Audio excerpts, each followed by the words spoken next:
So more days pass and more information surfaces about the Jannik Sinner doping settlement. This time the BBC. A reporter has written an article about the whole case with WADA and the settlement. Let's take a look at it.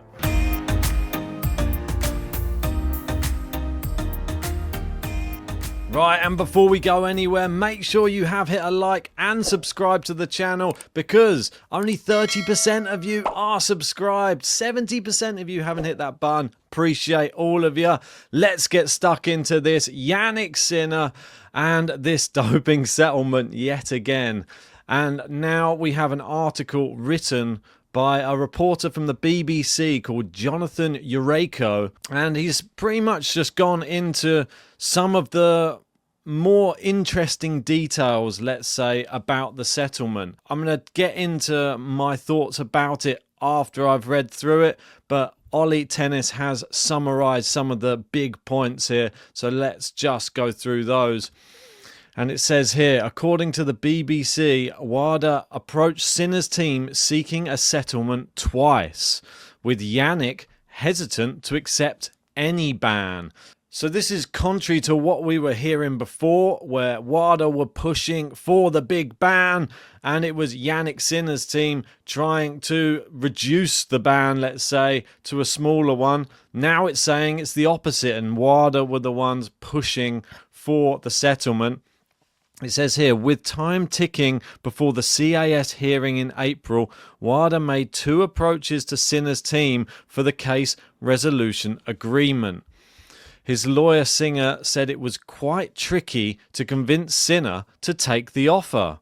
When I was saying, well, look, maybe we should settle for 3 months, he was saying, well, why would we do that if the first independent tribunal found it was no ban at all? Why would I accept 3 months now?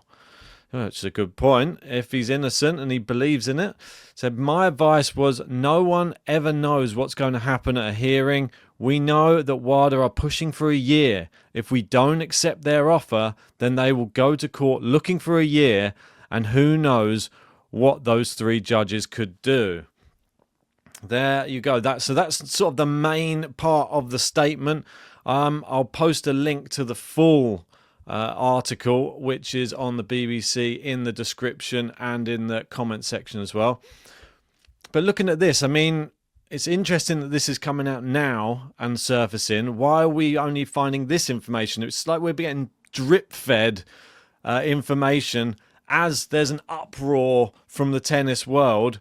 More information surfaces. Maybe there needs to be more transparency on all of this as well. I mean, the whole thing is making it look, I don't know if it's making it look worse or better.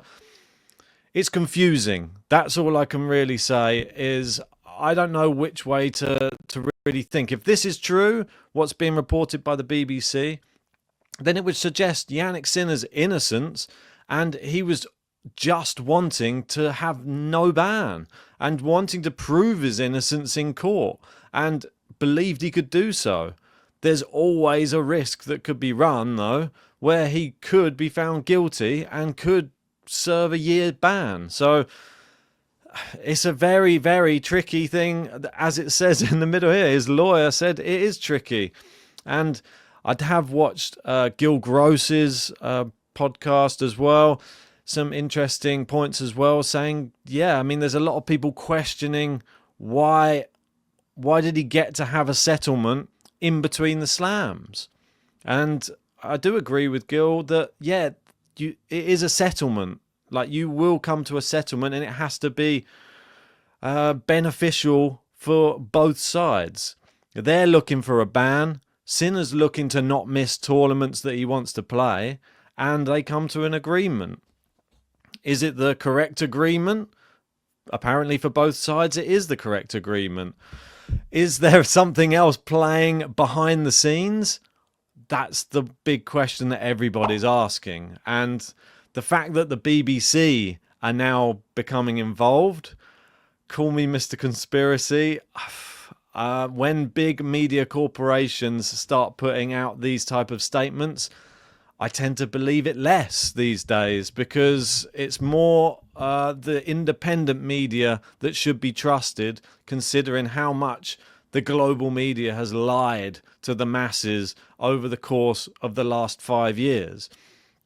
So this is the problem that we find ourselves in when trying to trust media, especially big legacy media corporations like the BBC as well. I mean, it could be they've just got the best reporters and they're sending them out there. And I feel that you've got to see this from every side.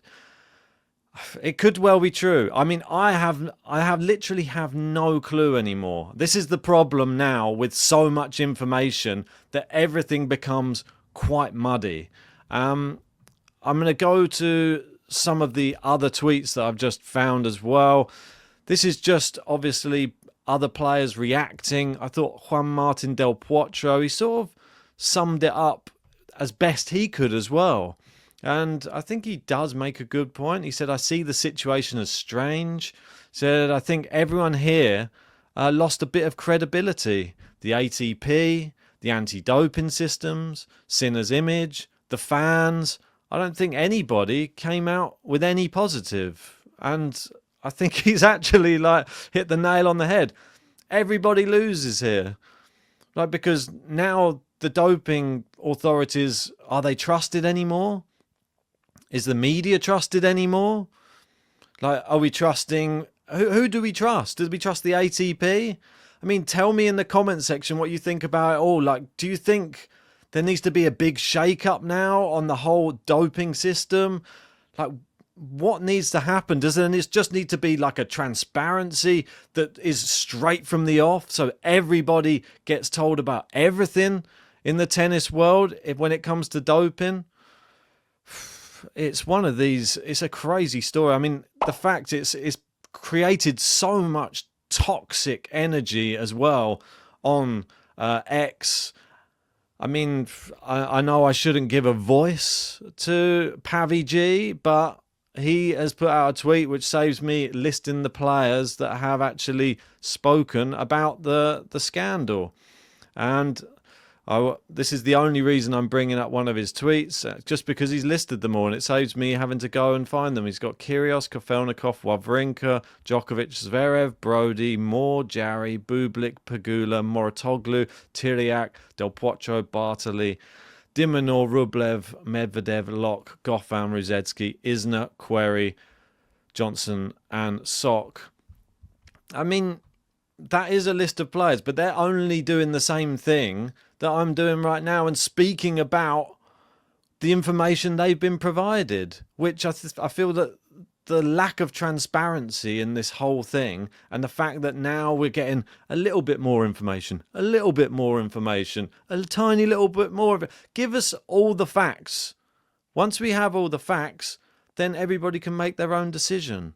I mean, obviously, when it comes to this type of case, there needs to be probably slightly more black and white. I mean, I've seen a lot of players coming out saying, well, it didn't used to be like this. It used to be if it was in there or not, that was it. There was no if it came from somewhere, if it was this, that, or the other. And it seemed to be an easier system to get behind. And now that there's been failed tests and settlements, and we've seen, I think it's just, the problem is it's just top number one players it's happening to. That's where the real problems come in. I will post the link to the full article because it is an interesting one. I do suggest that you read it, but I just want to hear everybody's thoughts. Are you as confused as me, or have you made your mind up? Are you sticking with your side, or are you like me, open to hearing all the facts and sort of on the fence until you hear all of the details? Tell me your thoughts in that comment section. I want to hear your thoughts about this.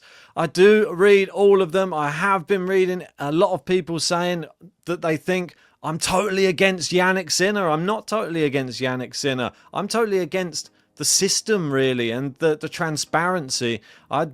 There's possible that Jannik Sinner had nothing to do with this whatsoever, and he's completely innocent. But the lack of transparency and the grey areas have caused me to have very, very confused and conspiracy style views. I mean, I think everybody's entitled to their own opinion on this, and if there was more transparency, maybe there wouldn't be as many controversial opinions. But tell me your thoughts about it in that comment section, and if you haven't done so yet, give us a like, subscribe, and we'll see you on the next one.